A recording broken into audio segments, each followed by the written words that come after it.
Oke, sebelum kita masuk nih ke materi ketiga, ada satu pantun nih dari aku. Malam-malam di Sengat Tawon, beli obatnya langsung bayar. Untuk yang belum move on,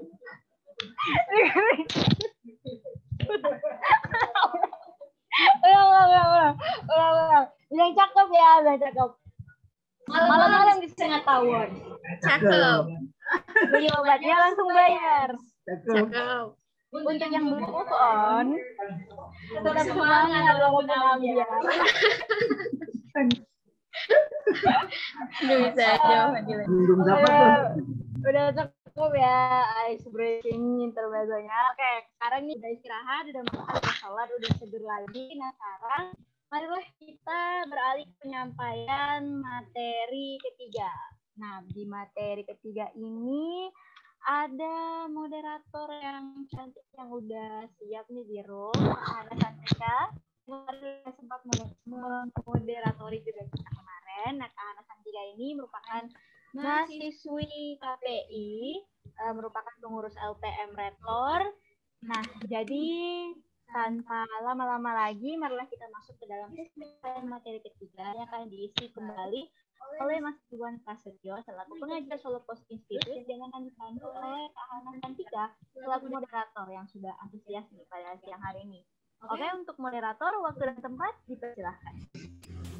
Ya, terima kasih Mbak Fadila. Ada pantun nggak nih buat saya? Belum ada ya? Oke. Semuanya, Assalamualaikum warahmatullahi wabarakatuh. Waalaikumsalam warahmatullahi wabarakatuh. Saya perkenalkan lagi, saya Hana Santika Ahdati. Saya sebagai moderator yang akan memandu pada sesi materi kita kali ini. Materi kita kali ini diisi oleh Pak Iwan Prasetyo yang tadi yang mengisi materi di sesi pertama. Judulnya yaitu sudut pandang atau biasa juga disebut angle. Tadi sudah disinggung oleh Pak Iwan bahwasanya kita akan membahas tentang emosi yang bisa diambil meliput peristiwa bencana kayak gitu ya. Terus juga tadi disinggung tentang Pak Iwan menyinggung tentang sudut pandang pasca bencana yang seringkali diabaikan. Saya juga penasaran itu, kenapa diabaikan, terus katanya padahal itu dapat menimbulkan bencana baru gitu ya Pak. Mungkin bisa langsung saja ke Pak Iwan, saya persilakan. Ya, terima kasih Mbak. Iya. Sebelum masuk ke yang lebih teknis jurnalisme seperti yang disampaikan Mbak moderator tadi, saya ingin mengantarkan diskusi ini dengan sudut pandang yang lebih global, sudut pandang yang lebih umum terkait relevansi jurnalisme dalam pemberitaan kebencanaan. Jadi hari ini saya membaca tulisannya Pak Azadi Siregar, itu salah seorang guru jurnalisme saya.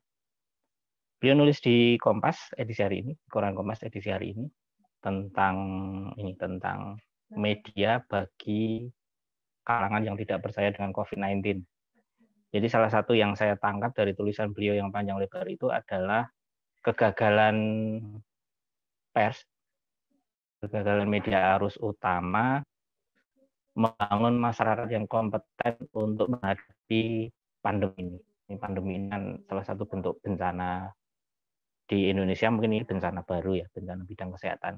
Karena skalanya sangat luas, bahkan ini kan bencana global gitu. Jadi salah satu kegagalan pers, kegagalan media utama, masuk kegagalan jurnalisnya juga, itu adalah ini, menghilangkan mental block dari kalangan yang tidak percaya dengan COVID-19. Dan kalangan yang tidak percaya ini sangat banyak ya. Bahkan di dekat kita ada juga orang-orang yang tidak percaya itu. Bahkan mungkin di keluarga kita, teman-teman kita, lingkungan di kampus kita, ada juga yang nggak percaya dengan COVID ini. Nah, setelah membaca tulisan Pak Azadi Siregar itu, kemudian jadi terngiang dengan ini, yang pernah saya kaji, mengenai media sosial dan relevansi jurnalisme. Nah, saya pikir ini sangat menarik untuk kita pahami bersama dan kita diskusikan gitu. Jadi, kalau saya menyebut media sosial dan relevansi jurnalisme, kira-kira yang akan kita dapat adalah ini. Yang pertama, sekarang dengan platform media sosial, dengan platform internet, publik saling berbagi peristiwa dari tangan pertama. Nah, ini siapapun sekarang bisa menjadi sumber kabar, sumber informasi. Bahkan sekarang mungkin jurnalis hanya menjadi bagian dari publik yang saling berbagi peristiwa dari tangan pertama. Kemudian yang kedua, narasumber dapat berinteraksi secara langsung dengan publik. Sekarang nggak butuh perantara pers, nggak butuh perantara jurnalis. Siapapun bisa langsung berinteraksi dengan publik. Kemarin, siapa itu namanya? Lois itu ya, Lois yang menyebarkan pemahaman tentang COVID yang menurut dia tidak ada dan itu hanya diada-adakan itu, dia bisa langsung berinteraksi dengan publik melalui platform media yang dia gunakan. Dan pengaruhnya ternyata luar biasa. Pengaruhnya. Hari ini saya membaca berita di Sragen itu ada seorang kepala desa yang tidak percaya dengan COVID. Nah, ini bahaya sekali. Banyak juga kan kalangan agamawan rohaniwan yang juga tidak percaya dengan COVID. Yang belum lama ini musikus di Bali, Jering, yang tidak percaya dengan COVID dan dia punya pengikut yang banyak. Nah, ini narasumber kini bisa berinteraksi secara langsung dengan platform-platform di YouTube. Sekarang bisa menjadi media yang sangat berpengaruh. Jadi platform non-media sekarang bisa menjadi lebih besar dan berpengaruh daripada media. Anda bisa lihat kanalnya Deddy Corbuzier itu. Orang-orang besar munculnya di sana semua, bukan di platform pers. Tidak diwawancari oleh jurnalis, tapi diwawancari oleh seorang mantan penghibur. Keempat, algoritma sebagai mesin kurasi. Nah, ini pengaruhnya luar biasa. Yang nomor 4 ini. Bahkan ini mungkin dalam pemahaman saya inilah yang sekarang membentuk kebudayaan kita hari-hari ini. Algoritma ini membuat setiap orang mendapat pasokan informasi yang berlimpah ruah, dan informasi yang dia terima itu, yang dipasok oleh logika algoritma itu adalah informasi yang sesuai dengan selera dia. Informasi yang sesuai dengan kepekaan dia. Jadi sekarang di belantara internet, belantara media, belantara teknologi komunikasi dan informasi itu sekarang kalau boleh saya analogikan mirip dengan ini pasar kalau dalam konteks yang baik ya, kalau dalam konteks yang buruk mirip seperti tempat pembuangan akhir sampah gitu. Jadi di sana semuanya ada dan tinggal orang itu setiap pribadi, setiap individu mau memilih apa yang dia butuhkan gitu. Ini berbeda dengan era kira-kira 20 tahun atau 25 tahun lalu, atau paling tidak 10 tahun lalu lah, 10 tahun lalu. Ketika platform pers, platform media, para jurnalis punya kekuasaan untuk menyajikan kepada orang-orang yang ada di pasar atau orang-orang yang ada di tempat pembuangan akhir sampah itu agar mereka menggunakan ini, agar mereka menerima informasi yang ini, agar mereka menerima berita yang ini. Nah, berita ini sudah melalui proses kurasi dengan standar jurnalisme. Nah, sekarang kan tidak. Dengan algoritma sekarang ya yang kita terima ya yang kita sukai aja. Anda bisa ngecek itu di lini masa YouTube Anda. Begitu lini masa YouTube platform awal pertama itu Anda buka, apa yang muncul di situ. Nah, itulah yang Anda sukai. Kalau di YouTube kalau saya buka YouTube, maka yang muncul di situ itu hanya ada 2 yang paling dominan, yaitu Club Project dan street food dari seluruh dunia, karena itu yang sering saya klik gitu ya. Sehingga yang muncul ya itu aja di lini masa. Nah, Anda bisa ngecek di lini masa Anda mana apa yang muncul. Jadi algoritma sebagai mesin kurasi ini tidak menyajikan informasi kepada pembaca sesuai dengan kebutuhan bersama untuk membangun masyarakat yang kompeten. Tapi yang disajikan adalah yang sesuai dengan selera individu-individu itu. Nah, gitu. Kemudian berikutnya adalah kelompok kritis semakin kuat membangun basis kampanye. Kelompok kritis apa saja ini ya? Kelompok kritis apa saja? Kritis dalam artian oposan pemerintah bisa, kritis dalam artian termasuk itu tadi, Lois, Jering, dan kawan-kawan itu juga bisa dimaknai sebagai kelompok kritis. Tapi dalam konteks yang negatif dalam urusan membangun masyarakat yang kompeten.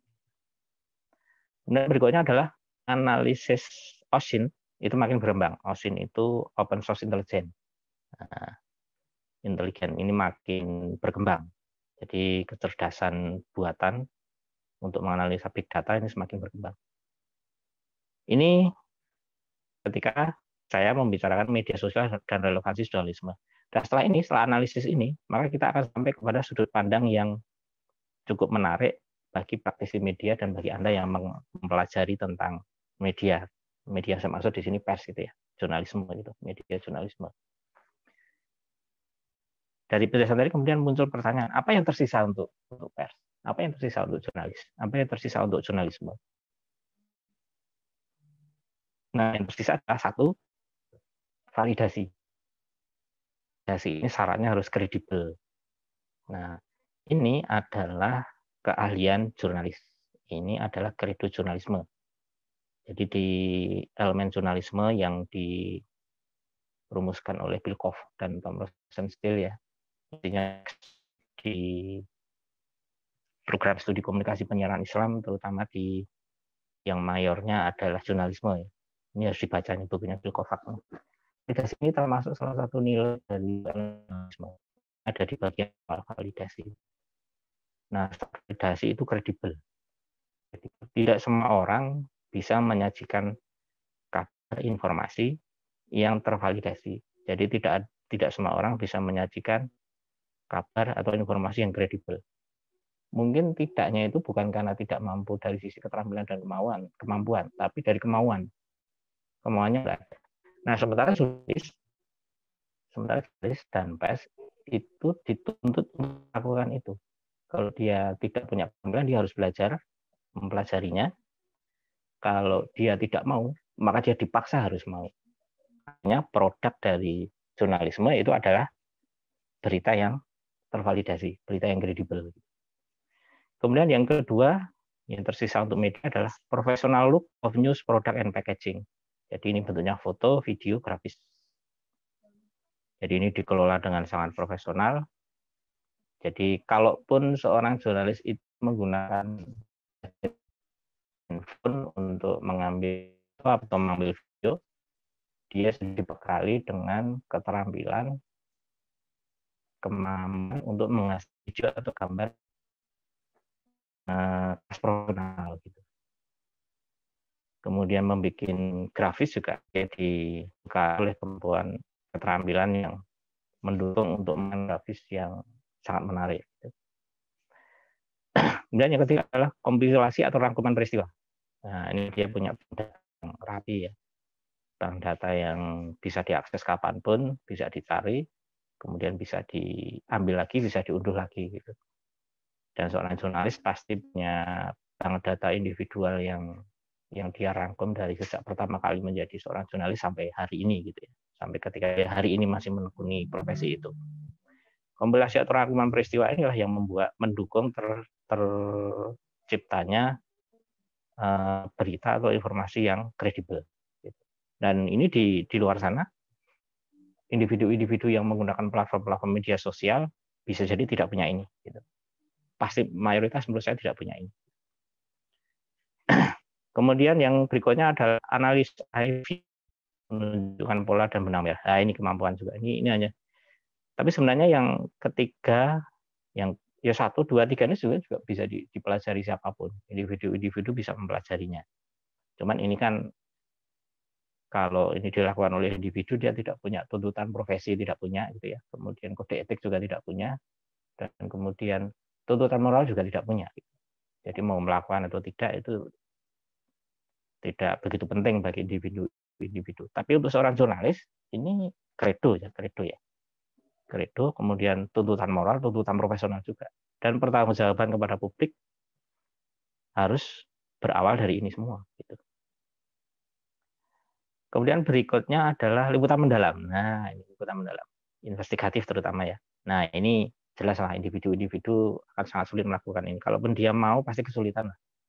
Kesulitan karena jaringan yang dimiliki pasti tidak seluas dan sekuat jaringan yang dimiliki oleh jurnalis dan platform pers. Tidak seluas jaringan yang dimiliki oleh media pers. Kemudian kolaborasi, konsolidasi informasi. Ini sebenarnya juga bisa dilakukan oleh individu-individu. Cuma persoalannya kan mereka tidak punya bank data sebanyak jurnalis dan sebanyak platform pers. Gitu. Nah, ini kolaborasi dan konsolidasi informasi ini sudah menjadi praktek beberapa tahun terakhir. Jadi bahkan di tingkat global ya, di tingkat global kami di Solo Pos juga pernah berkolaborasi dengan Telto kalau nggak salah ya, telto.id. Kemudian kalau di tingkat global ya banyak sekali ya media-media yang sekarang berkolaborasi menghasilkan liputan investigasi yang berpengaruh gitu. Tempo beberapa kali berkolaborasi dengan banyak media besar di luar negeri. Kemudian yang terakhir, pilihan topik yang tak mudah terakses oleh publik. Nah, ini salah satu keunggulan dari jurnalis dan jurnalisme. Pilihan topik yang tak mudah terakses oleh publik. Nah, dengan semua yang tersisa untuk media ini sangat dibutuhkan untuk diberdayakan, terutama dalam konteks liputan bencana ya, liputan bencana. Dan ternyata sampai hari ini, kalau kita tema bicaranya adalah bencana kesehatan yang khususnya COVID-19, ternyata semua ini 1, 2, 3, 4, 5, 6, 7 yang tersisa untuk pers, untuk jurnalisme, untuk jurnalis, ini boleh dikatakan ini belum berhasil sepenuhnya membangun masyarakat yang kompeten untuk melawan pandemi ini. Bisa jadi kalau dalam bahasanya Pak Asyadi Sregar di esainya hari ini di Kompas, malah beliau menyebutnya sebagai kegagalan gitu. Jadi inilah salah satu yang membuat pandemi di negeri kita nggak selesai-selesai itu. Karena kegagalan jurnalis, kegagalan jurnalisme, kegagalan pers untuk membangun masyarakat yang kompeten. Kompeten apa ya? Kompeten melawan pandemi ini. Untuk menyingkirkan sumber-sumber informasi yang tidak rasional, tidak saintis saja kita gagal. Gitu. Kita itu dalam pemanaan saya yang praktisi jurnalisme, saya seorang jurnalis dan yang mengkaji jurnalisme ya. Dan mungkin nanti suatu saat ada beberapa orang yang menjadi jurnalis gitu. Kita gagal. Sehingga bencana ini belum selesai, bahkan kita saat ini sedang memasuki bencana gelombang kedua gitu. Ini betapa sangat mengerikannya gitu. Yang berpengaruh di sana malah individu-individu yang beraktivitas membagi informasi di bawah kuasa algoritma. Nah, ini berbahaya sekali. Nah, dengan pemahaman ini, maka saya menawarkan sebuah sudut pandang pemahaman jurnalisme dalam konteks peliputan kebencanaan, bahwa sekaranglah saatnya untuk memperkuat lagi peran jurnalisme untuk memberitakan kebencanaan gitu. Karena nanti efeknya itu bukan sekedar memenuhi teori dasar jurnalistik tentang nilai-nilai berita gitu, tentang menyajikan informasi yang kredibel untuk masyarakat. Tapi ada tujuan yang lebih besar, dan itu menjadi tujuan mendasar jurnalisme ada, yaitu membangun masyarakat yang kompeten. Dalam konteks pembicaraan kita hari ini, ya masyarakat yang kompeten menghadapi bencana. Artinya ketika sebelum terjadi bencana, ya membentuk masyarakat yang sadar bencana. Masyarakat yang sadar bahwa kita itu hidup di negara, hidup di desa, hidup di dusun, hidup di RT yang rawan bencana. Sepertinya tenang-tenang saja kita hidup setiap hari, tapi sebenarnya kita selalu berada di atas kemungkinan terjadinya bencana. Dan tidak gempa bumi. Gitu. Paling tidak gempa bumi, kemudian angin kencang, angin puting beliung gitu. Kalau banjir mungkin bisa sudah bisa dipastikan daerah saya nggak banjir.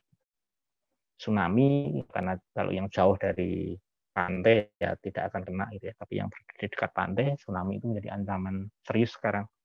Di Kabupaten Wonogiri sekitar sebulan lalu dari mengingatkan tentang potensi terjadinya tsunami daerah dan ke timur lagi. Kalau ke barat ya juga sampai ke daerah ya, Jakarta itu. Jadi sudah ada perkiraan kira-kira berapa tinggi gelombangnya gitu. Tapi syaratnya itu harus ada gempa bumi di dasar laut yang jaraknya tidak terlalu jauh. Gitu. Nah, siapa yang bisa memastikan gempa bumi itu terjadi atau tidak? Nggak ada yang bisa memastikan. Ilmu pengetahuan apapun, ilmu pengetahuan kebencanaan apapun tidak bisa memastikan. Sehingga tugas jurnalisme untuk membangun kesadaran masyarakat bahwa ancaman itu selalu ada. Nah, inilah yang saya sebut sebagai masyarakat kompeten. Gitu. Ya, ini yang saya sampaikan ini, tidak ada di bahan presentasi saya sesi kedua, karena ini saya teringat ketika tadi saya membaca esainya Pak Azhadi Siregar. Nah, tapi sebelum saya masuk ke presentasi saya yang kedua yang lebih teknis tentang sudut pandang, saya ingin mengajak Anda untuk berdiskusi tentang ini dulu. Kira-kira bisa menangkap ya yang saya sampaikan tadi. Monggo, Mbak. Ya, menangkap. Gimana teman-teman? Ada yang mau berkomentar nggak? Mungkin dari Mbak Aisyah Stikandi? Oh, belum. Bertanya boleh, mungkin gini, Pak. berkomentar boleh, tidak setuju dengan saya juga boleh. Gimana, coba? Ya, apakah ada teman-teman yang setuju atau tidak setuju, bisa on mic atau lewat chat juga boleh. Saya cukup setuju ya dengan Bapak, itu jadi PR besar bagi jurnalis ya Pak, untuk memberikan kesadaran kepada masyarakat bahwasanya bencana itu ya tentang bencana kayak gitu ya Pak. Kalau dalam pemanaan saya ya sebelum tsunami Aceh itu ya, sebelum gempa di Yogyakarta 2006 dan sebelum erupsi Merapi 2010 itu kesadaran kita tentang bencana boleh dikatakan tidak ada gitu ya. Boleh dikatakan itu belum menjadi kepedulian bersama. Gitu. Tapi setelah ada itu tsunami di Aceh, kemudian gempa Jogja 2006 dan 2010 Gunung Merapi meletus itu. Nah setelah itu kan ada gunung di Jawa Timur ya, Gunung Kelud ya, Gunung Kelud itu yang dulu abunya sampai Solo sampai Jogja gitu. Itulah saat itulah kesadaran tentang kebencanaan ini tumbuh secara masif gitu di banyak organisasi kemasyarakatan, kemudian muncul inisiatif-inisiatif untuk membangun semacam ini pola pendidikan sadar bencana gitu, bahkan juga masuk ke sekolah-sekolah gitu. Nah itu kalau era itu mungkin saya memahami itu juga bagian dari keberhasilan pers dan jurnalisme membangun masyarakat yang kompeten dengan informasi tentang kebencanaan. Karena saat itu kan informasi dan hoax belum sebanyak sekarang ya, belum separah sekarang gitu. Cuma kalau sekarang kayaknya wah ini tantangan kita justru bukan di urusan pemberitaan tentang kebencanaan, tapi ini mengatasi orang-orang yang irasional itu. Iya Pak. Gitu. Di situ juga jurnalis ikut berperan ya Pak, yang tadi tentang bencana Jogja itu. Jurnalis juga berperan. Nah persoalan sekarang ini tadi belum saya sampaikan ya. Di tengah sisa-sisa untuk media yang hanya ini ya 1, 2, 3, 4, 5, 6, 7. Hanya 7 dan ini kira-kira diantaranya juga nanti bisa dilakukan oleh individu-individu. Orang menyebut sama jurnalis warga gitu. Ini mereka nanti juga bisa belajar tentang kredibilitas, tentang validasi, kemudian tentang kompilasi rangkuman peristiwa, mereka juga bisa belajar itu. Analisis eyebit view juga mereka bisa belajar. Yang paling celaka adalah sekarang ketika yang namanya jurnalis justru meninggalkan ini dan kemudian terjebak kepada kurasi algoritma. Nah, ini yang paling parah. Coba Anda bisa lihat deh. Nanti Anda kan tugas Anda sebenarnya ini di masyarakat akademis untuk mengkaji ini dan kemudian menghasilkan sebuah rekomendasi, sebuah kritik gitu ya.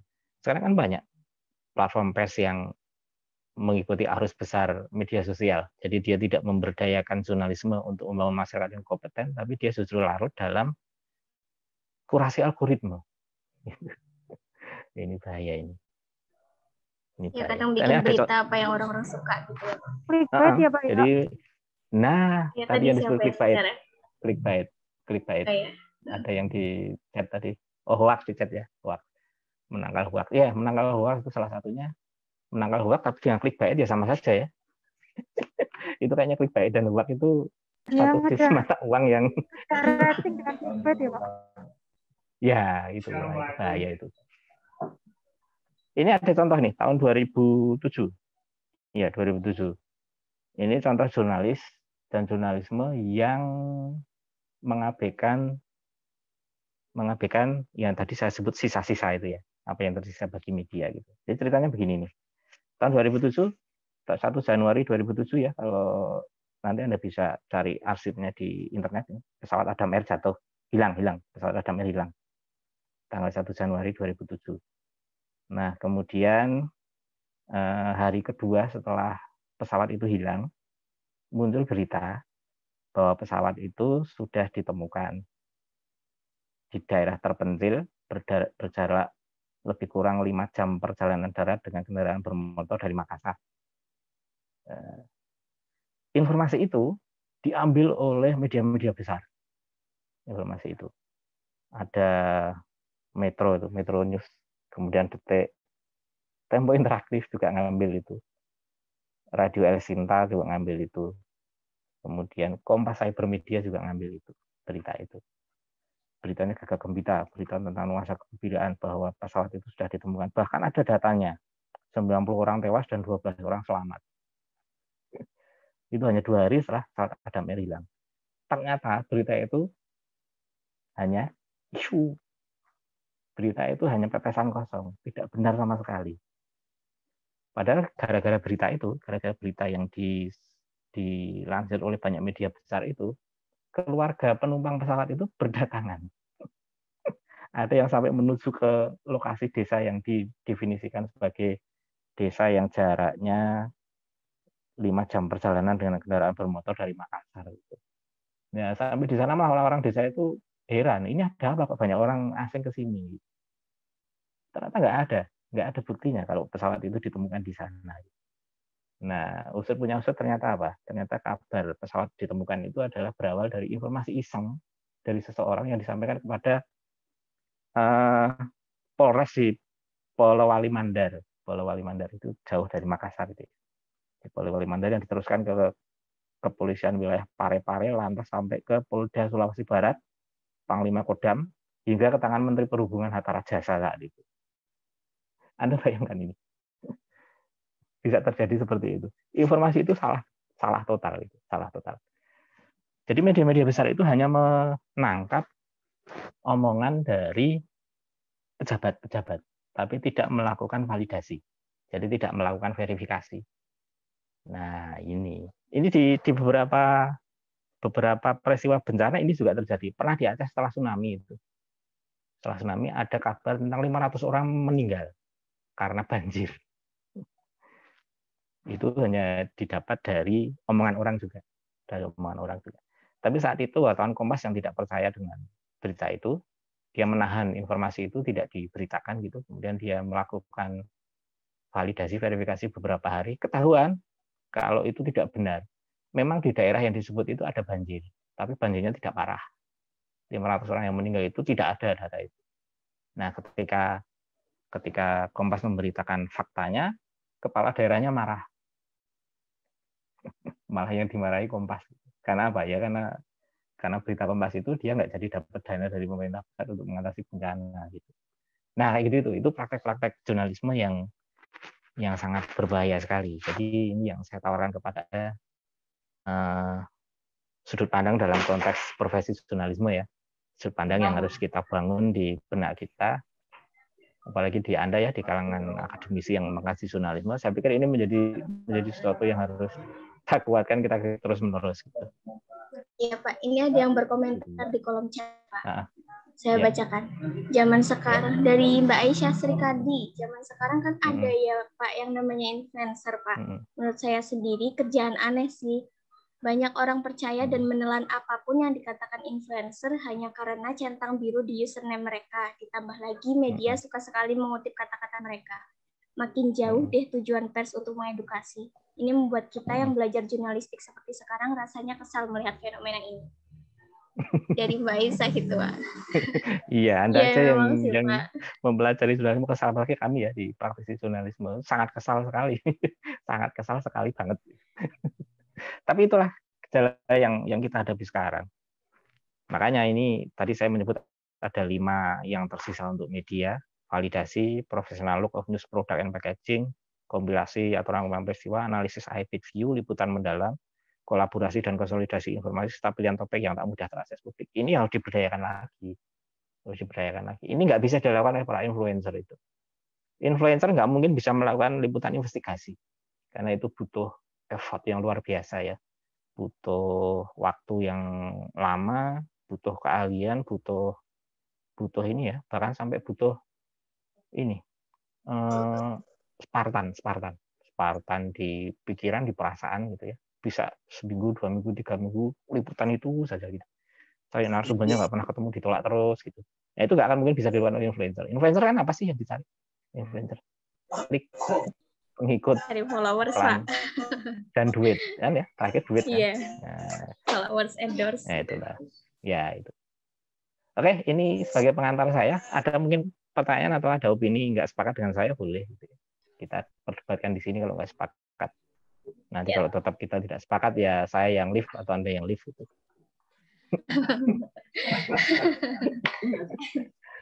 Ya, mungkin dari teman-teman, apakah ada yang mau berkomentar sepakat atau tidak sepakat dengan Bapak Ikhwan ini? Dari Mbak Nurul Hidayah mungkin tadi. Dan sekalian minta tolong ini ya, sharekan iya. presentasi saya yang kedua. Oke, siap. Terus sekalian mungkin ada yang mau. Aku aja. Ini ya, Pak.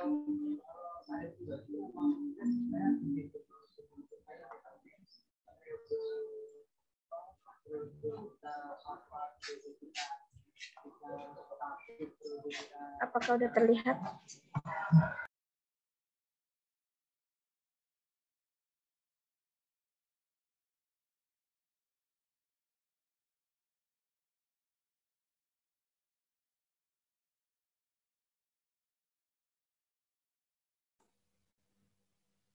Suaranya ke mute, Mas Ikhwan. Ya.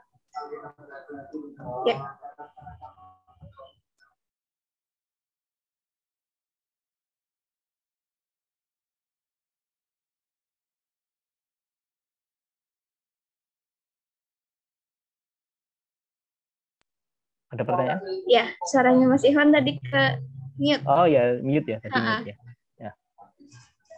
Ya, ini sebelum saya masuk ke presentasi, ini saya tekankan lagi bahwa ini sudut pandang yang saya tawarkan kepada Anda selaku akademisi di bidang jurnalistik ya, sudut pandang untuk memahami bahwa jurnalis dan jurnalisme kita sekarang memang berada dalam posisi kritis gitu. Posisi kritis. Nanti pilihannya kan itu, Anda mau menjadi jurnalis atau menjadi influencer. Kalau menjadi influencer duitnya banyak, kalau menjadi jurnalis repot, stres.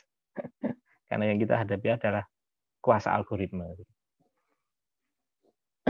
Oke, saya masuk ke materi pokoknya yang sesi kedua ini. Pertanyaannya adalah, untuk apa sih liputan kebencanaan itu? Pertanyaan mendasarnya itu. Untuk apa sih liputan kebencanaan itu? Jawaban pertama sudah saya sampaikan tadi di pengantar, bahwa kepentingan dari liputan kebencanaan adalah untuk membangun masyarakat yang kompeten, yaitu masyarakat yang kompeten menghadapi bencana. Menghadapi bencana itu artinya sadar bencana, memitigasi bencana, dan kalau bencana terjadi dia tanggap, bisa meminimalisasi risiko. Meminimalisasi risiko yang paling penting dalam kebencanaan adalah menghindari korban jiwa. Itu yang paling penting. Kalau korban harta itu masih bisa dimaklumi ya, tapi kalau korban jiwa itu yang harus diminimalisasi. Yang pertama itu membangun masyarakat kompeten, dan tantangan kita seperti yang saya sampaikan tadi di muka, tantangan kita membangun masyarakat kompeten adalah seperti itu. Tantangannya memang berat sekali sekarang. Influencer itu kadang-kadang menjadi penyakit yang mencegah masyarakat menjadi kompeten. Contohnya ya Louis itu kan influencer. Poin dari landasan formal ini ya, di berikutnya Mbak, di halaman pertama. Next. Mengapa jurnalis harus meliput bencana? Landasan konstitusionalnya adalah ini. Undang-Undang Nomor 24 Tahun 2007 tentang penanggulangan bencana. Jadi di pasal 6 itu ada penjelasan tentang tanggung jawab pemerintah dalam penyelenggaraan penanggulangan bencana. A. Pengurangan risiko bencana dan pemaduan pengurangan risiko bencana dengan program pembangunan. Ini bahasanya bahasa undang-undang ya, jadi nggak menarik sama sekali. Tapi ini penting untuk kita telah menjadi basis aktivitas kita memberdayakan jurnalisme untuk liput bencana. Kemudian yang kedua, perlindungan masyarakat dari bencana. Perlindungan masyarakat dari bencana. Kemudian yang ketiga, penjaminan pemenuhan hak masyarakat dan pengungsi yang terkena bencana secara adil dan sesuai dengan standar pelayanan minimum. Nah, kemudian yang keempat, pemulihan kondisi dari dampak bencana. Dan yang kelima, pengalokasian anggaran penanggulangan bencana dalam anggaran pendapatan dan belanja negara yang memadai. Termasuk di sini berarti APBD juga ya, kabupaten kota atau provinsi gitu. Kalau skala bencananya kecil, cukup di kabupaten atau kota. Dan halaman 4, Mbak. Langsung halaman 4. Jadi ketika jurnalis meliput peristiwa bencana, jadi ketika kita membicarakan tentang kebencanaan, itu fokus jurnalisme kebencanaan, itu fokusnya sama sekali tidak untuk memproduksi berita-berita yang sensasional. Tidak seperti para influencer ya, yang hanya memproduksi hal-hal yang sensasional gitu. Liputan kebencanaan, jurnalisme kebencanaan itu adalah dalam kerangka menagih kewajiban pemerintah melindungi warganya, memberikan informasi dan edukasi kepada masyarakat. Ini bagian dari peran pers, peran jurnalisme dalam mekanisme kontrol.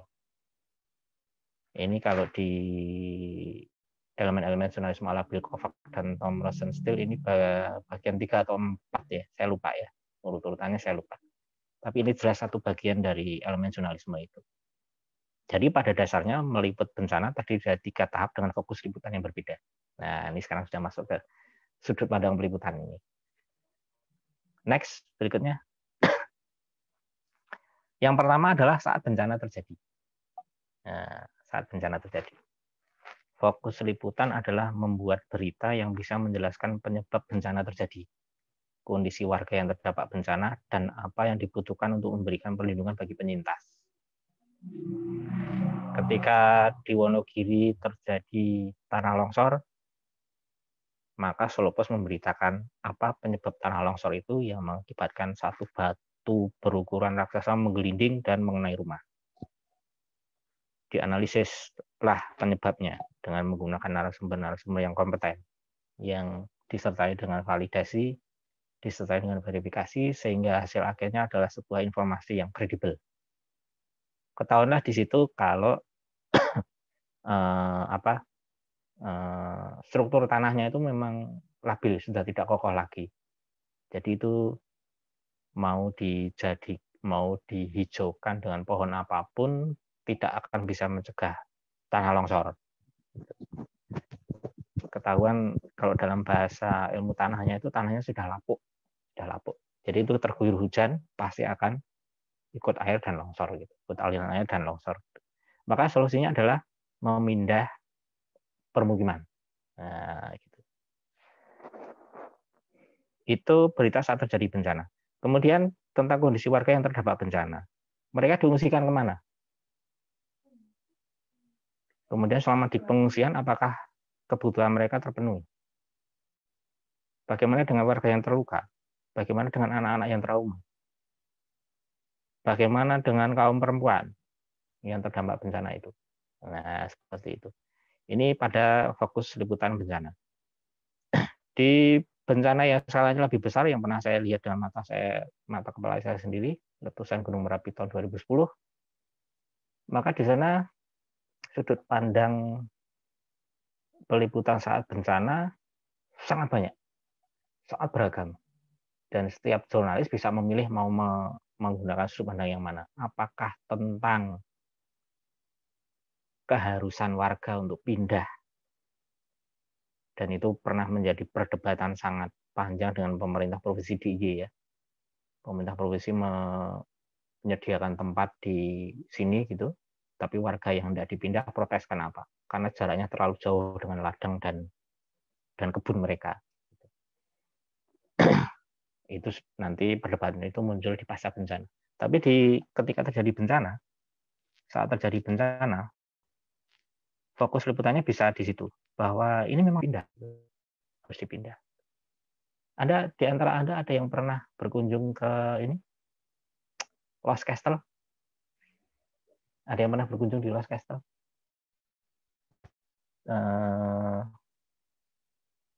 Sebuah tempat wisata di kaki Gunung Merapi sana yang sangat eksotis itu, bangunan yang sangat menarik gitu. Itu dalam fokus liputan bencana ketika terjadi erupsi Gunung Merapi pada 2010, daerah situ itu, daerah yang sekarang dijadikan tempat wisata itu adalah kawasan rawan bencana yang paling dekat dengan Gunung Merapi. Oh iya, belum ya, tahunya dari IG. Nanti Anda coba sekali-sekali ke sana ya, nanti setelah pandemi ini mereda gitu, coba Anda ke sana.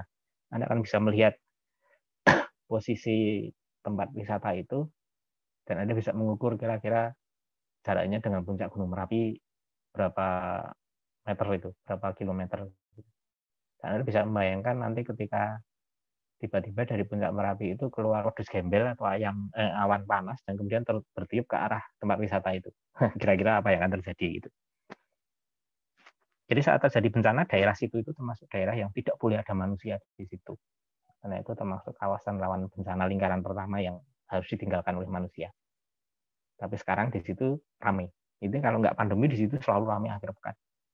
Ribuan orang ada di situ.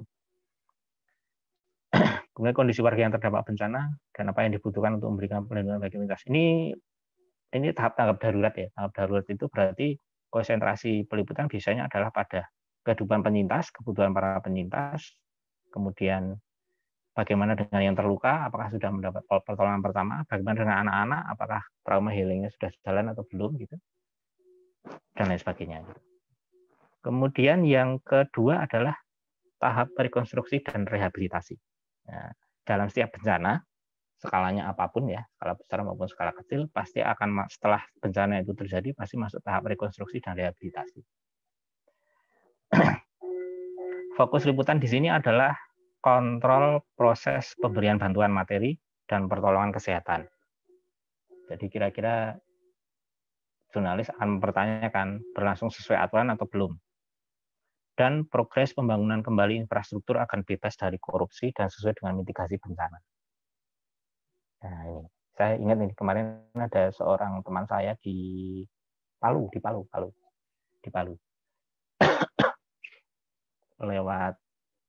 lewat Facebook dan WhatsApp kami bertanya kabar. Teman saya itu jurnalis di Palu, bertanya kabar. Sebenarnya yang kami bahas di situ bukan tentang bencana, tapi tentang buku. Jadi saya membeli sebuah buku di Jogja, kemudian saya pamerkan di Facebook, kemudian dia merespon gitu. Kami berbicara tentang buku itu sampai pada cerita yang dia lontarkan bahwa dia punya buku itu, buku yang sama, dan dia juga menyukai buku itu, bahkan dia terlibat dalam penyusunan buku itu karena dia menjadi salah seorang penghimpun data di Palu untuk menyusun buku itu. Gitu. Dan dia bercerita bahwa bukunya itu sekarang masih berada di bawah tumpukan runtuhan tembok rumahnya di Palu yang hancur karena bencana di sana. Gitu. Padahal bencana di sana sudah berapa lama ya? Setahun ya? Setahun lebih ya? Dan sampai hari ini dia belum bisa mengevakuasi semua barang-barang kesayangan dia yang tertimbun rumahnya yang rusak itu. Rumah dia dipindahkan, direlokasi gitu. Direlokasi, dipindah ke tempat lain, mendapat bantuan rumah di tempat lain. Gitu. Nah ini salah satu gambaran betapa dalam skala bencana yang besar yang namanya proses rekonstruksi dan rehabilitasi itu kadang-kadang terlupakan dari pantauan jurnalis.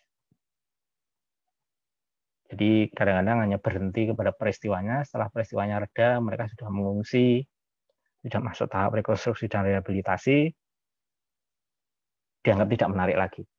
Padahal di situ ada kemungkinan-kemungkinan yang bisa menjadi potensi pada tahap berikutnya lagi ketika tahap yang ketiga, yaitu tahap setelah bencana.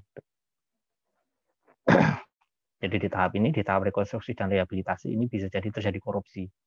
Ini terjadi ya, ada faktanya itu yang di Nusa Tenggara Barat itu ada seorang politikus yang masuk penjara karena dia mengkorupsi dana bencana. Kalau nggak salah dari Partai Golkar, kalau nggak salah ingat ya. Nanti Anda bisa cari di bank data di internet tentang berita itu. Nah, bisa jadi memang di tahap ini, tahap rekonstruksi dan rehabilitasi ini, kalau memberitakan korupsi memang menjadi kadang-kadang menjadi tidak seksi gitu ya, tidak seseksi ketika peristiwanya terjadi, likuifaksi ratusan rumah tertelan bumi, kemudian ratusan orang meninggal, itu kan seksi sekali. Tapi di tahap rekonstruksi dan rehabilitasi tidak lagi sedahsyat itu peristiwanya. Justru di tahap rekonstruksi dan rehabilitasi yang dibutuhkan adalah kecermatan untuk menelaah fakta, kecermatan, dan kemudian menyajikannya menjadi berita yang membantu masyarakat untuk memahami apa yang terjadi pada tahap rekonstruksi dan rehabilitasi itu. Kayak gitu itu. Nah, ini saya punya satu contoh liputan tahap rekonstruksi dan rehabilitasi. Anda bisa cek, Anda bisa menggunakan peramban Google ya. Peramban Google, Anda bisa cari dengan kata kunci ini. Saya tulis di kolom chat. Sunduk Gili yang menyelamatkan. Nah,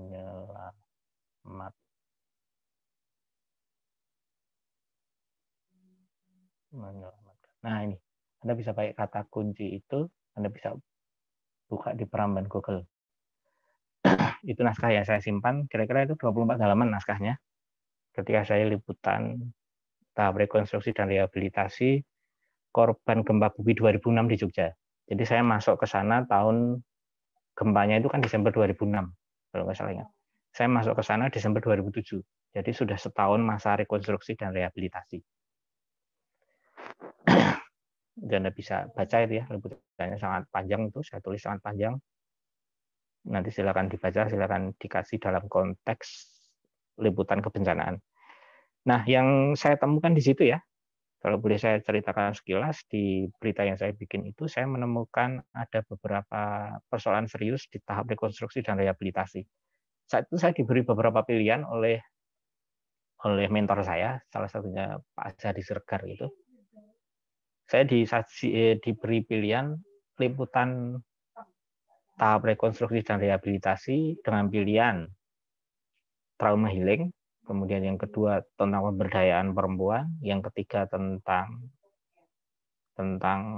membangkitkan lagi UMKM, kemudian yang keempat tentang program pembangunan lagi rumah atau housing sebutannya saat itu. Nah, saya memilih yang ini, yang terakhir, yang tentang pembangunan lagi rumah, karena saya tertarik dengan itu. Jadi itu saya liputan berpekan-pekan di sana ya, tiap akhir pekan, karena itu liputan itu saya lakukan di sela-sela liputan saya sebagai jurnalis di Solo Post. Jadi tiap akhir pekan saya ke Bantul gitu. Setiap Sabtu pagi sampai sore itu saya di Bantul, ketemu dengan banyak narasumber. Nanti di tulisan itu Anda bisa menemukan berapa banyak narasumber yang saya temui. Banyak sekali itu. Orang-orang desa, para korban bencana yang sedang bangkit lagi, kemudian para ini juga data-data yang saya peroleh dari organisasi non pemerintah yang saat itu terlibat dalam rekonstruksi dan rehabilitasi dan lain sebagainya. Secara garis besar yang saya temukan di situ adalah ini. Nanti Anda bisa baca secara lengkap di teks itu. Yang pertama saya menemukan bahwa program pembangunan lagi rumah untuk korban gempa bumi di Bantul itu yang katanya menggunakan struktur rumah tahan gempa, saat itu ternyata struktur yang ditawarkan itu justru diragukan juga oleh orang-orang di sana, orang-orang di Bantul itu. Jadi mereka, istilah sederhananya, mereka tidak percaya kalau struktur rumah yang ditawarkan, yang itu basisnya dari penelitian di Jepang itu betul-betul tahan gempa. Nah, kemudian dari pernyataan beberapa orang itu saya perdalam itu dengan liputan yang mendalam. Nanti Anda akan bisa menemukan uraiannya di liputan saya itu tentang konstruksi rumah Jawa yang sudah terbukti tahan gempa. Dan yang kedua, selain tentang rumah adalah tentang ini, tentang distribusi bantuan untuk membangun rumah. Ya, saat itu setiap individu mendapat 11 juta. Tahun 2007 11 juta sudah cukup besar itu. Nah, di situ mekanisme dana bantuan yang sifatnya hibah itu berisiko tinggi. Berisiko tinggi itu artinya begini. Saya ketemu beberapa narasumber yang mendapatkan bantuan 11 juta untuk membangun lagi rumah, tapi sebagian bantuan itu mereka gunakan tidak untuk membangun rumah. Nah, kayak gitu. Dan itu tidak ada mekanisme yang ketat, yang dibel gitu untuk menjamin bahwa alokasi dana untuk pembangunan rumah itu betul-betul untuk membangun rumah. Kemudian yang ketiga saya temui bahwa ternyata hampir semua. Nanti Anda bisa cek di liputan saya itu ada berapa organisasi non pemerintah yang terlibat. 15 atau berapa gitu. Itu semuanya nggak ada yang kompeten mengurusi pembangunan rumah tahan gempa. Nah, ini anehnya ini. Itu mekanisme kritik yang saya peroleh, yang kemudian saya elaborasi dalam liputan saya adalah itu. Jadi sebagian besar organisasi non pemerintah yang terlibat dalam program rehabilitasi dan rekonstruksi untuk membangun lagi rumah itu tidak kompeten. Kompetensi mereka hanya sekedar menerima dana dari donor kemudian mendistribusikan. Kemudian yang keempat, saya menemukan juga realitas warga itu selama setahun itu terlalu sibuk dengan pertemuan-pertemuan dengan LSM. Jadi mereka itu di beberapa desa yang saya temui itu, saya masuk beberapa desa, saya ambil di tiap desa itu saya ambil sampel dusun itu kemudian saya ambil sampel RT dan di situ saya ketemu beberapa warga. Gitu. Jadi saat itu dalam waktu setahun setelah rekonstruksi dan rehabilitasi itu mereka punya aktivitas rutin, pagi ketemu dengan LSM pemberdayaan UMKM gitu. Nanti agak siang kaum perempuan ketemu dengan LSM yang khusus pemberdayaan perempuan. Nanti pada duhur gitu. Ada lagi pertemuan dengan LSM apa di sektor apa gitu. Sore itu anak-anak nanti ketemu dengan LSM yang trauma healing dan lain sebagainya. Sampai malam itu nanti ada pertemuan lagi dengan LSM yang lain gitu. Jadi mereka itu aktivitasnya dari pagi sampai malam itu dari rapat ke rapat. Dan itu tidak efektif sama sekali untuk untuk segera mempercepat rekonstruksi dan rehabilitasi. Nah, itu juga kritik yang saya kemukakan di liputan saya itu. Nah, saya menemukan ternyata sangat menarik. Ada hal yang sangat menarik dalam tahap rekonstruksi dan rehabilitasi.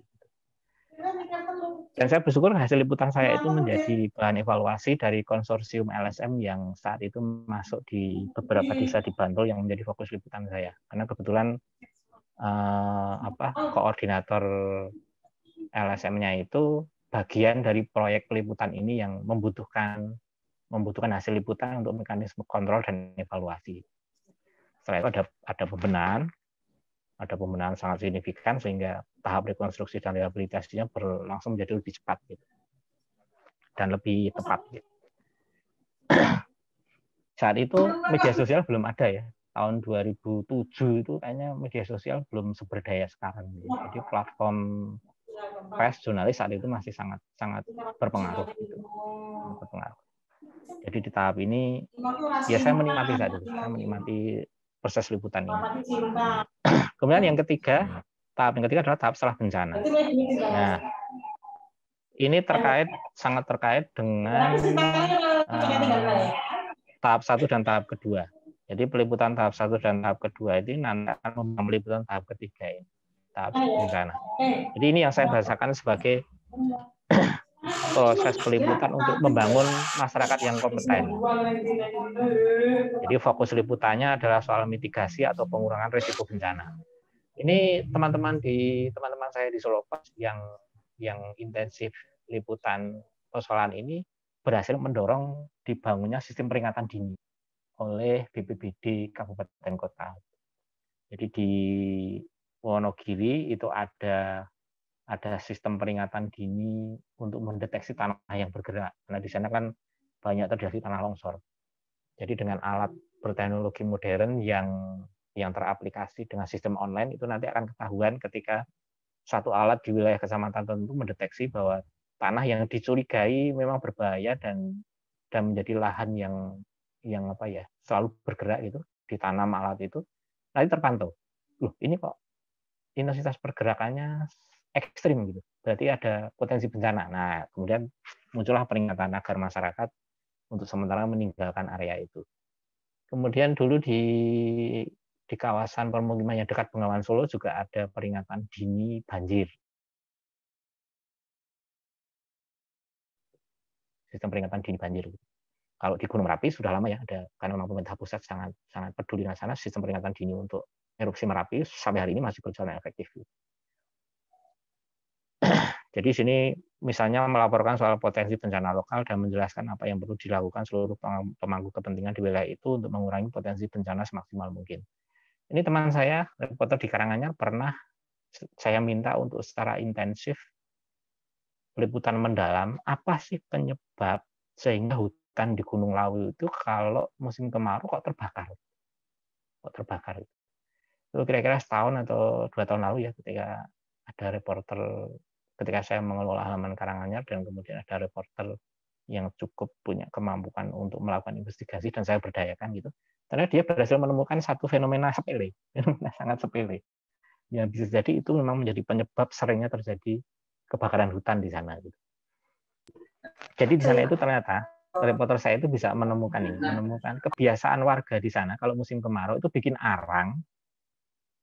arangnya itu di area hutan. Jadi kayunya tidak dibawa pulang gitu. Jadi bikin arang dengan mengambil kayu-kayu dari hutan gitu. Termasuk kadang-kadang ngambil kayu dari hutan perhutani yang sebenarnya terlarang gitu ya. Itu diambil kemudian dibikin arang. Bikin arangnya ya di area situ itu, di area hutan gitu. Bikin arang itu kan pakai api. Dibakar kan itu. Dibakar kemudian ditutup itu. Nah, ternyata beberapa kali pembuatan arang itulah yang menjadi penyebab kebakaran hutan.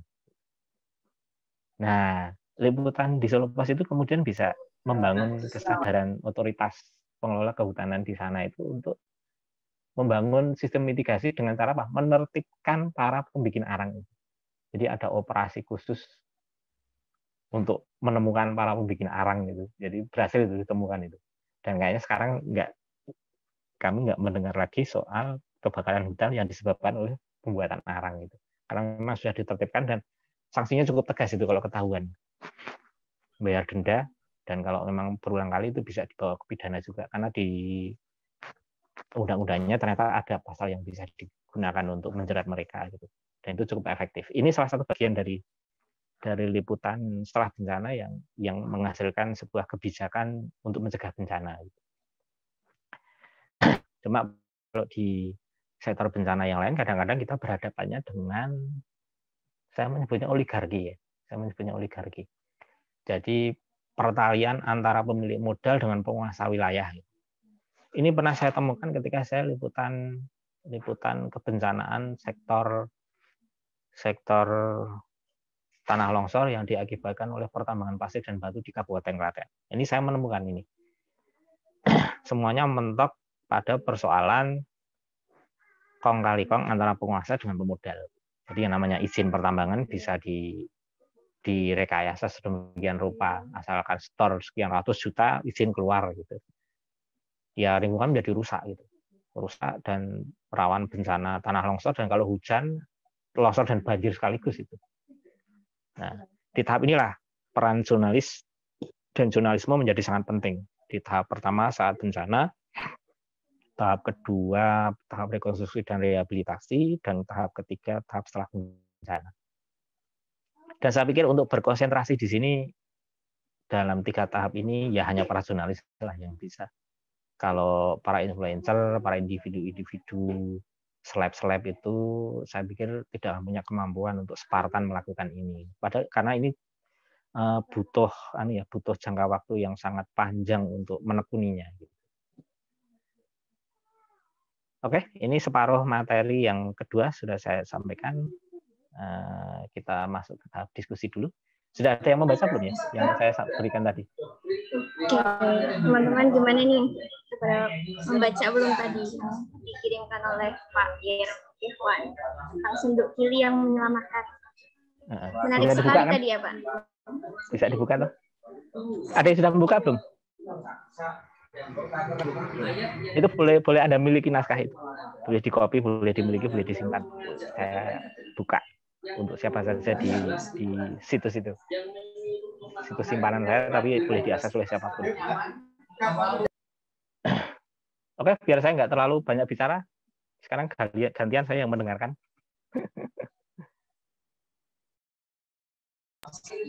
Ya, mungkin dari teman-teman yang komentar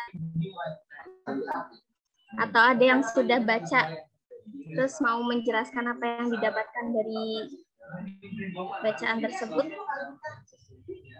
Boleh. Kalau ada yang punya apresiasi, kritik juga boleh. Tapi ingat ya, itu liputannya 2007 ya. Jadi sudah sekitar berapa? 15 tahun lalu ya kira-kira ya. 15 tahun lalu ya. 2007 itu. Jadi konteks teknologinya sudah berbeda itu. Mbak Dewi mungkin? Atau komentar tentang tadi?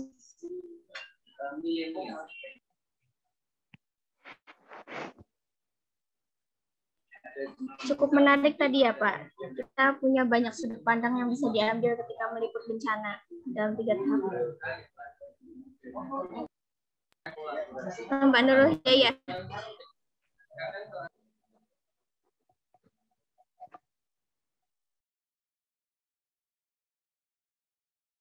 Itu di chat ada yang tanya link, itu ya saya berikan bukan link ya, itu kata kunci aja. Jadi Anda masuk ke Peramban, masukkan kata kunci itu. Kalau di Google dengan kata kunci itu nanti akan di yang paling atas itu. Nah, itu di situ. Naskah saya tersimpan di situ.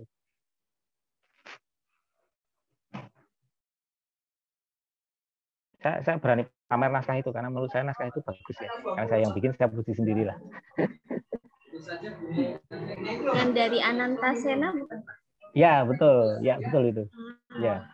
Mungkin bisa saya share-nya ini. Boleh, bisa boleh. Ya, teman-teman bisa langsung baca. Panjang sekali ya, nggak mungkin Anda baca tuntas dalam beberapa menit. Itu naskah aslinya 24 halaman spasi 1.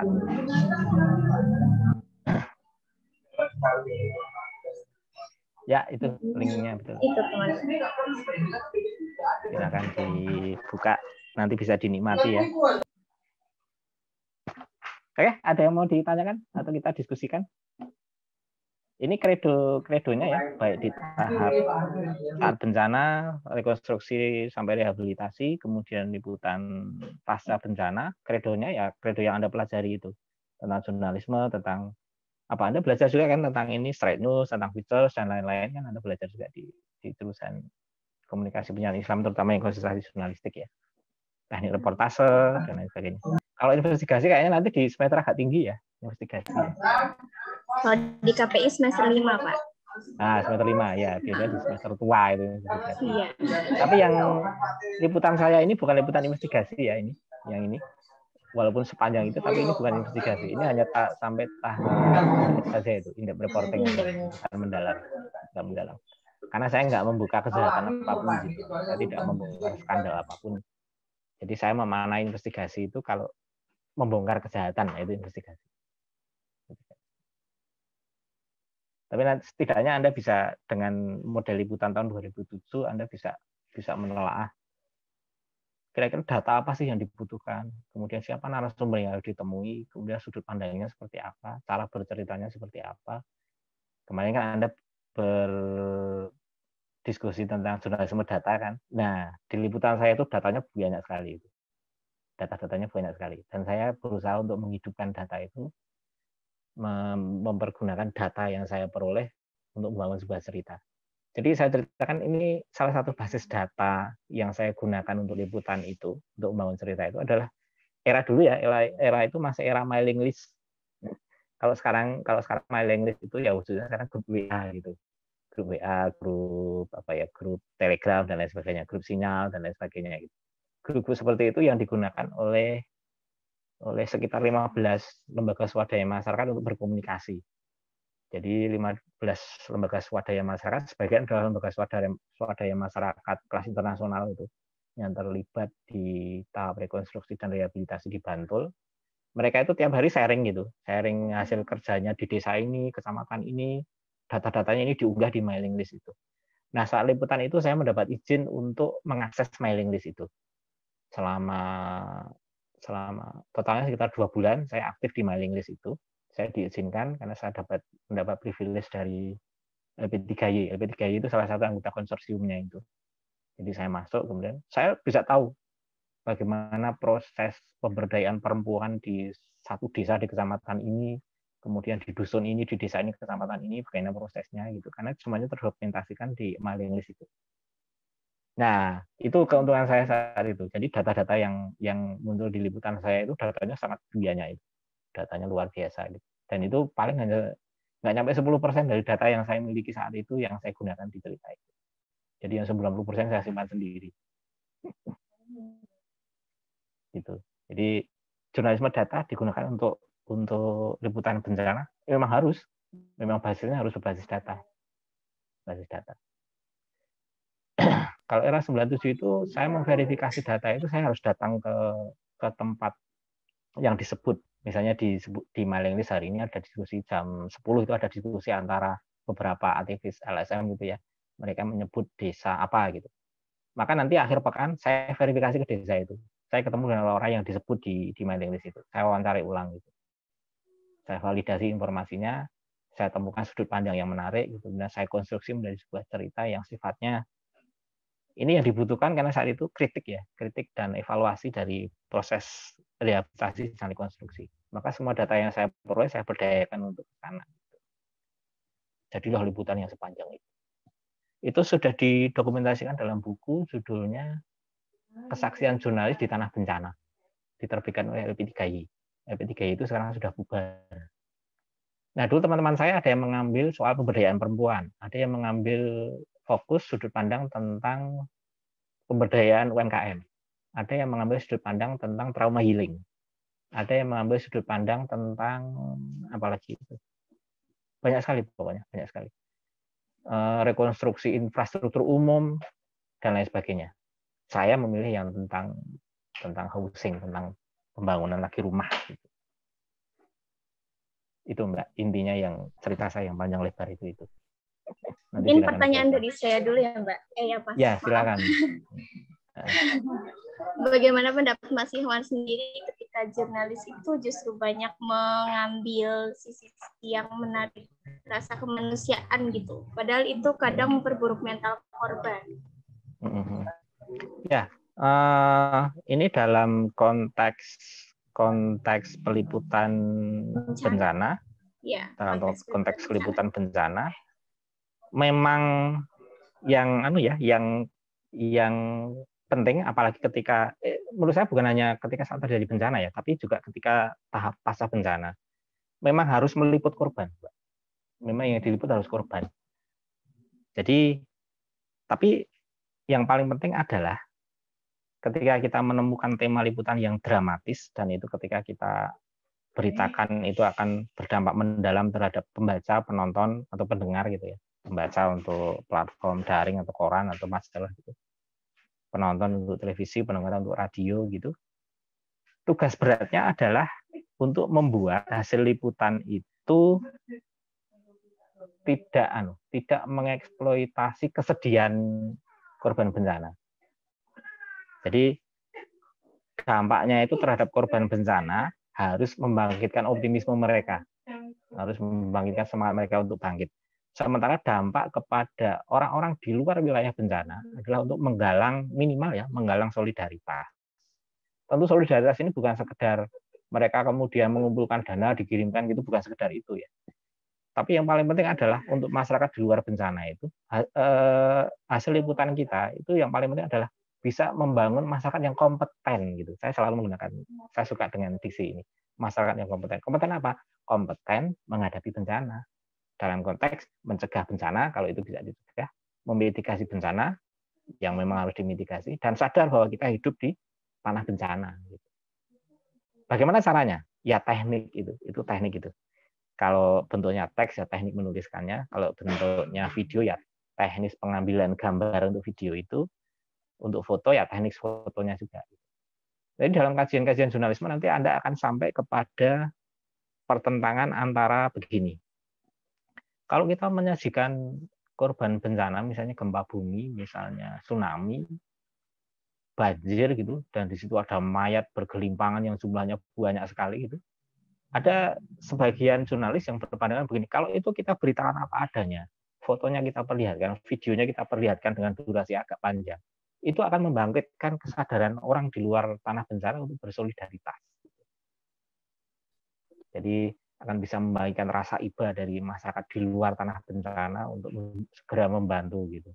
Pemerintah segera terketuk hatinya, penguasa kemudian bisa melupakan hal yang lain dan konsentrasi untuk membantu korban bencana gitu. Tapi di sisi lain ada juga, dan saya berada di sisi yang lain ini, menurut saya itu tidak boleh seperti itu, tidak boleh. Oke, memang ada misalnya ribuan korban, tapi mendeskripsikan ribuan korban yang itu menjadi bagian dari aspek dramatis sebuah bencana, bukan dengan memaparkan secara telanjang mayat yang bergelimpangan gitu ya.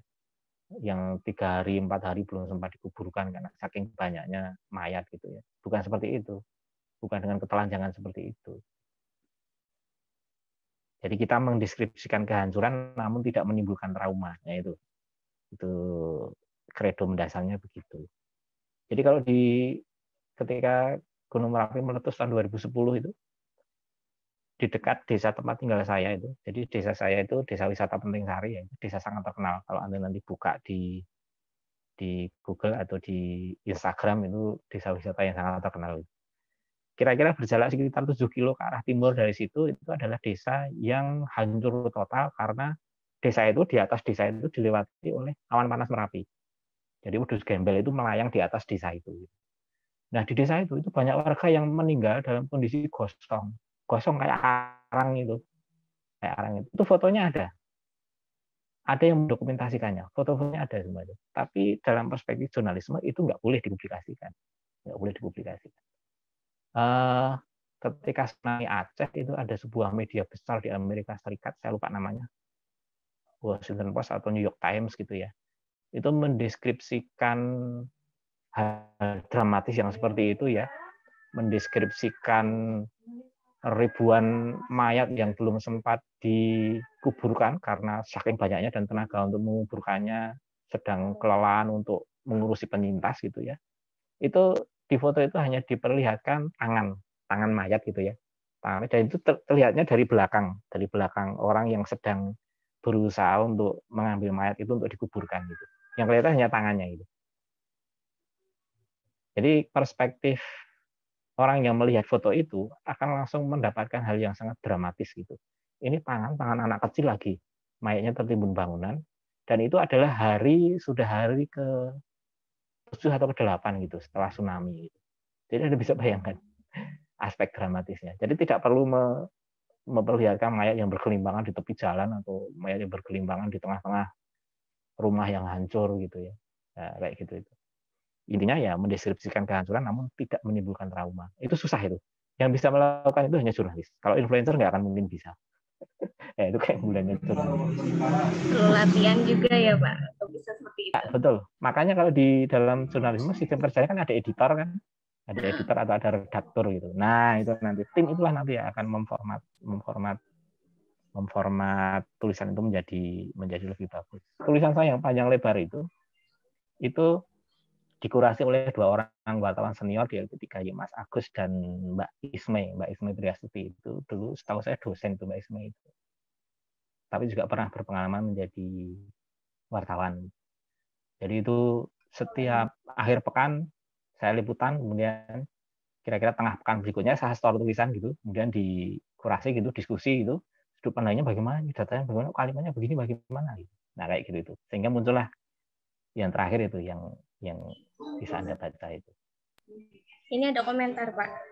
Di ya. kolom chat dari Mbak Aisyah Sekandi, saya belum selesai membaca, tapi saya mau bertanya mengenai cara Bapak memfokuskan liputan sebagian besar pada narasumber Pak Mujiono. Ini pertimbangan awalnya apa ya Pak? Menurut saya menarik karena kesaksian dan cerita masa lalu narasumber, atau bisa dikasih tahu gimana cara memilih narasumber yang menarik dan sesuai sama angle yang Bapak ambil? Ya, ini pertanyaan menarik ini. Pertanyaan menarik. Sebenarnya saat saya liputan, saya tidak hanya ketemu dengan Pak Mujiono. Saya ketemu banyak orang. Mungkin belasan atau puluhan orang gitu ya. Tapi dari sekian banyak orang yang saya temui kemudian bercerita, itu saya tertarik sekali dengan Pak Mujiono itu. Karena apa? Pak Mujiono itu istrinya meninggal. Jadi ketika istrinya itu meninggal, Pak Mujiono itu melihat langsung gitu. Ketika istrinya itu kejatuhan konstruksi atap rumah gitu. Intinya kenapa saya milih Pak Mujiono? Karena dia punya pengalaman dramatis yang luar biasa. Mungkin kalau orang-orang yang tidak berjiwa kuat itu nggak akan kuat untuk melanjutkan hidup. Gitu. Kemudian dia juga kehilangan mata pencaharian. Sebenarnya dia itu juragan arang yang perdagangan arangnya itu udah se-Indonesia itu. Dia ngirim ke Jawa Timur, ke Kalimantan, kemana gitu. Tapi gara-gara gempa itu mati usahanya, mati total gitu. Tapi dia menjadi salah satu orang yang sangat optimistis. Dengan pukulan yang sangat berat itu ternyata ketika saya temui itu dia, jadi ketika saya wawancara itu dia ceria sekali gitu. Jadi dia bisa menggunakan pengalaman traumatisnya dia itu untuk bahan guyon gitu, untuk bahan bercanda dengan saya gitu. Lalu di situ saya ceritakan ada anaknya yang ikut nimbrung gitu ya, yang ikut berbicara. Dan itu kami gergeran itu ketika wawancara itu. Saya beberapa kali ketemu, wawancara ulang dengan dia gitu. Jadi sebenarnya narasumber saya tidak hanya dia. Tapi dalam teknik bercerita, boleh kan kalau saya memilih satu tokoh utama gitu, untuk mengawali cerita gitu. Itu di bawah narasumber saya banyak sekali. Ada Mbah Mangun dan lain sebagainya, ada siapa lagi di bawah. Coba nanti Anda cermati ya, narasumber saya berapa gitu. Seingat saya belasan orang atau malah puluhan orang itu yang saya temui. Itu sayangnya arsip saya wawancara itu sudah hilang semua itu dalam bentuk pita kaset zaman itu ya, belum ada perekam digital. Perekam digital saat itu masih sangat mahal. Gitu Mbak, jawaban. Ya, gimana Mbak Aisyah Sri Kandi? Iya, bisa untuk menginspirasi pembaca juga ya Pak. Misal ada korban bencana yang mereka tertimpa hal yang sama, itu bisa terinspirasi oleh tokoh Pak Mujiono. Jadi setahun setelah bencana, ketika saya ketemu dengan Pak Mujiono itu, dia sedang dalam proses membangun lagi jaringan perdagangan arangnya itu. Saat saya temui itu rumahnya belum jadi itu, rumahnya masih berantakan betul. Sisi belakangnya itu malah belum dibangun lagi itu. Jadi saya ditemui dia di ruang tamu yang saat itu memang sudah lumayan bersih gitu. Anaknya baru saja menikah saat itu, jadi masih di tahap rekonstruksi tapi anaknya menikah gitu. Nah, salah satu hiburan Pak Mujiono ya ketika anaknya menikah. Berhasil menikahkan anaknya di tengah situasi yang belum normal. Ya, nanti silakan dibaca sampai tuntas.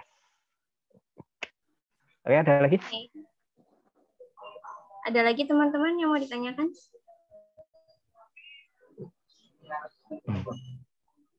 Mungkin bisa lanjut ke materi selanjutnya. Nah, ini yang penting juga ya. Ini mungkin relevan dengan tadi yang disampaikan oleh Mas Paul ya tentang etika liputan di tanah bencana gitu. Nah, ini terutama di tahap bencana itu ya. Di tahap bencana itu nanti kemungkinan kesulitan paling besar ini adalah menemukan narasumber yang ekspresif dan terbuka terhadap wartawan. Jadi, wah ini ada Gunung Merapi meletus, saya harus segera ke sana. Tapi bagaimana saya menemukan orang yang mau bercerita enak, mau bercerita dengan terbuka, mau bercerita dengan terperinci. Itu susah sekali. Apalagi kalau yang saya temui itu adalah orang yang bapak ibunya dan saudara-saudaranya mati terpanggang awan panas gitu. Enggak mungkin kan dia mau bercerita, kita paksa untuk bercerita gitu. Apalagi dengan pertanyaan yang sangat menyebalkan itu. Bagaimana kesan Anda? Atau apakah kemarin ada firasat? Itu pertanyaan nyebelin sekali itu. Nah, tapi kalau Anda kita tinggal sedikit ini Pak. Sampai jam berapa? Sebenarnya sampai jam 2.30. Nggak kerasa, sudah cuma sekali. Ya, oke. Saya sampaikan yang ini. Jadi ketika Anda berhasil menemukan narasumber yang ekspresif dan terbuka terhadap wartawan, itu sudah separuh kerja dari liputan Anda di tanah bencana. Itu rezeki nomplok itu. Jadi dapat durian runtuh gitu. Jadi saya menemukan Pak Mujiono itu durian runtuh bagi saya. Itu enggak saya rencanakan itu. Jadi saya tidak pernah tahu kalau di sana ada yang namanya Pak Mujiono. Jadi saya menemukan dia itu setelah saya menemui banyak orang. Saya wawancara, ada yang saya temui itu hanya menjawab ya, tidak gitu. Mbuh Mas gitu jawabnya gitu. Kalau sudah jawab mbuh Mas gitu udah saya tinggalkan. Ini enggak bisa dipaksa untuk bicara. Atau jawabnya begini. Serah mudeng Mas gitu. Dengan ekspresi wajah dingin gitu. Wah, itu jangan dipaksa. Nah, akhirnya saya ketemu dengan Pak Mujiono itu yang orangnya sangat terbuka. Bahkan saat itu dia bisa berguru dengan peristiwa kematian istrinya itu dia bisa jadikan bahan guyonan gitu. Guyonan yang sangat cerdas gitu, guyonan ala Mataraman orang Jogja gitu. Dengan keterbukaan sikap dan berempati kepada korban bencana. Nah, ini sikapnya ini ya.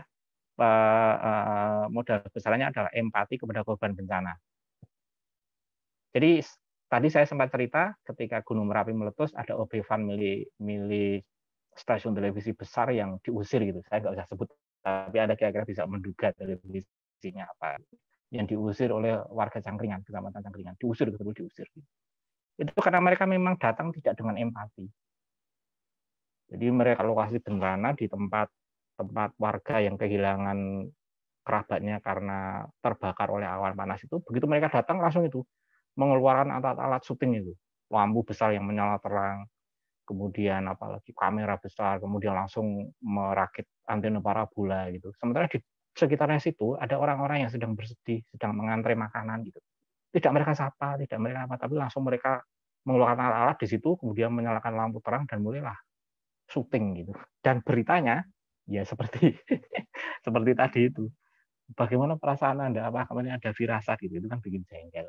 Nah, 2-3 kali datang mereka diusir.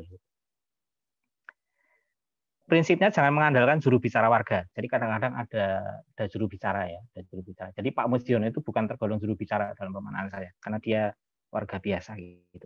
Kalau mengandalkan juru bicara, maka nanti liputan Anda akan kering. Fokuslah pada orang yang selamat atau terluka. Hadapi korban bencana sebagai narasumber dengan rasa hormat, compassion, jadi empati itulah. Jangan pernah memaksa mewawancarai mereka atau mengambil foto, gambar, video mereka bila mereka tak bersedia. Nah ini, kalau Anda mengeluarkan kamera, kemudian mau Anda memfoto, tiba-tiba orang itu menunjukkan sikap tidak suka, langsung tinggalkan.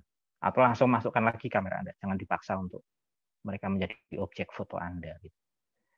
Nah ini penting ya, ini penting nanti untuk di tanah bencana. Ini sampai ke tahap rekonstruksi dan rehabilitasi biasanya masih sangat sensitif orang-orang korban bencana itu. Bencana apapun ya, bencana apapun. Tapi pengalaman yang sangat membekas di benak saya ya ketika Merapi meletus tahun 2010 dan gempa bumi 2006 di Jogja itu. Begitu, Mbak. Semoga nanti ini ya bisa menambah wawasan Anda. Nanti presentasi saya bisa Anda baca ulang dengan lebih teliti, termasuk hasil liputan saya ya, bisa Anda baca secara terperinci. Kalau ada beberapa tipe, mohon dimaafkan karena memang naskahnya panjang sekali dan itu yang saya unggah itu memang bukan naskah final. Naskah finalnya soalnya lebih pendek dari itu. Semoga bermanfaat. Terima kasih. Saya kembalikan ke Mbak. Ya, sebelum itu Pak, kan nanti setelah ini kita ada sesi penugasan untuk peserta. Nah mungkin ada saran tema sama angle karena kita kondisi lagi COVID dan nggak bisa keluar rumah gitu ya Pak. Dan ada saran tema angle dari Bapak. Kalau saran saya ini aja, tema-tema yang relevan dengan kehidupan Anda sehari-hari, tapi terkait dengan bencana. Kalau sekarang bencana yang kita hadapi kan bencana kesehatan nih, COVID-19. Itu aja, nggak apa-apa. Nanti Anda bisa, modelnya bisa reportase, atau kalau terpaksanya tidak bisa reportase, Anda bisa bentuk esai juga nggak apa-apa. Esai esai yang mencerminkan pemahaman Anda tentang kepentingan membangun masyarakat yang kompeten terhadap bencana.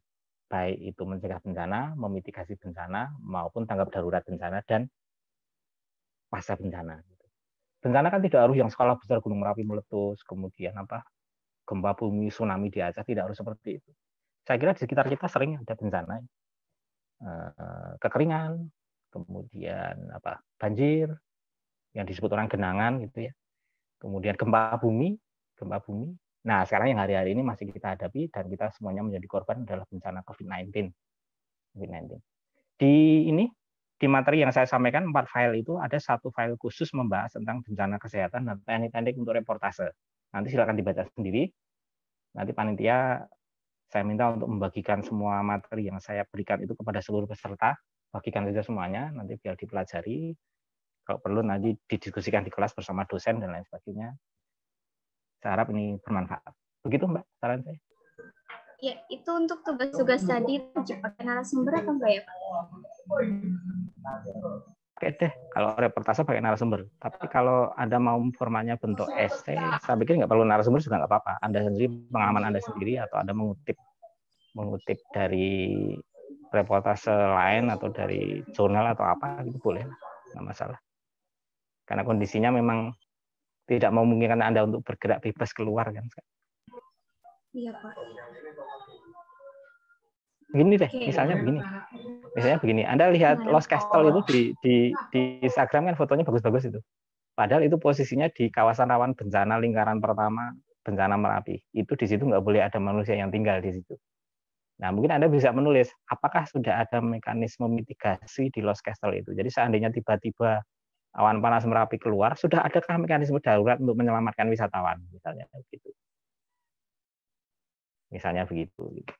Mestinya ya dalam tataran praktis dan teknis kan mestinya di Lost Castle itu sudah tersedia bis atau truk gitu ya yang setiap saat bisa digerakkan untuk mengangkut wisatawan saat awan panas Merapi keluar gitu. Nah itu kalau saya bayangkan kalau awan panas Merapi itu keluar dan ke arah tenggara gitu ya, melayang pelan-pelan di atas itu dengan suhu 1.200 derajat Celcius gitu. Nanti melintas di atas Lost Castle gitu. Saya bayangkan semuanya jadi gosong gitu. Begitu Mbak? Ya, menarik sekali. Ya itu tadi saran dari Pak Ikhwan untuk penugasan teman-teman ya. Sudah Pak materinya atau? Dari saya cukup karena waktunya juga sudah habis. Tapi ini belum semua saya sampaikan di sini ya. Nanti silakan dibaca sendiri di presentasi yang kedua ini belum semuanya saya bahas. Kemudian ada satu file lagi tentang bencana kesehatan yang sama sekali belum saya buka di sini. Nanti silakan dibaca sendiri karena sudah saya sampaikan kepada panitia. Pokoknya dari saya ada 4 file, silakan itu dibagikan semua kepada peserta atau kepada yang hadir di kelas. Terima kasih. Siap. Ya, siap. Oke, terima kasih kepada Pak Ikhwan atas materinya yang luar biasa ini. Ada closing statement nggak Pak? Oke. Ya, cukup itu. Tadi banyak banget ya yang kita dapat. Ada banyak sekali angle yang bisa kita ambil dari liputan bencana gitu ya. Sebelum kita tutup, ada sesi wajib, sesi foto. Fotonya gayanya gimana ya enaknya? Senyum Pepsodent aja ya. Biar tetap ceria walaupun masih sore ini. Teman-teman yang belum on cam boleh on cam. Pada Pak Habibie mohon untuk diambil fotonya. Oke. Ayo silakan on cam dulu.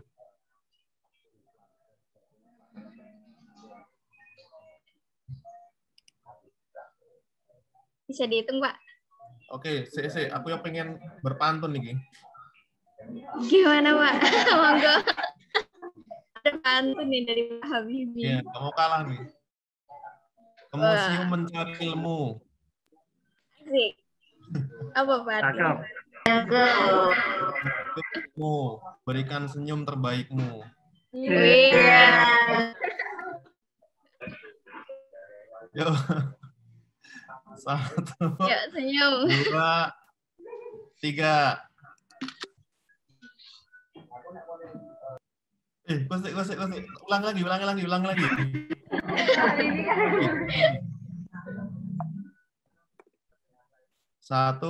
2, 3. Oke, halaman kedua. 1, 2, 3. Oke. Ya. Terima kasih, Mbak. Oke. Saya minta izin live ya. Ayo, iya Pak. Terima kasih banyak Pak Ivan.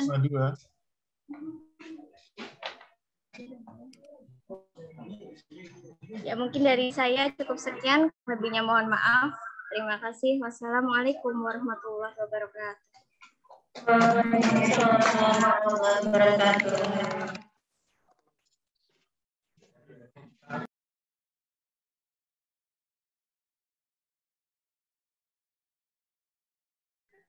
Oke, baiklah. Terima kasih kepada Mas Iwan atas materinya yang sangat keren ya dan juga sangat bermanfaat untuk kita. Dan juga sangat banyak ya, sampai katanya ada yang sempat nggak dijelasin, tapi nggak apa-apa. Kita bakal belajar terus ya. Oke.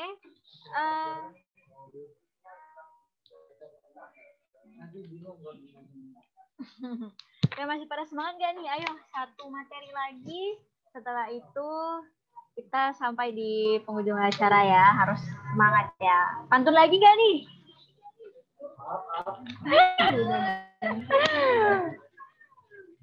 Pantun gak ya? Pak Sinu mau pantun.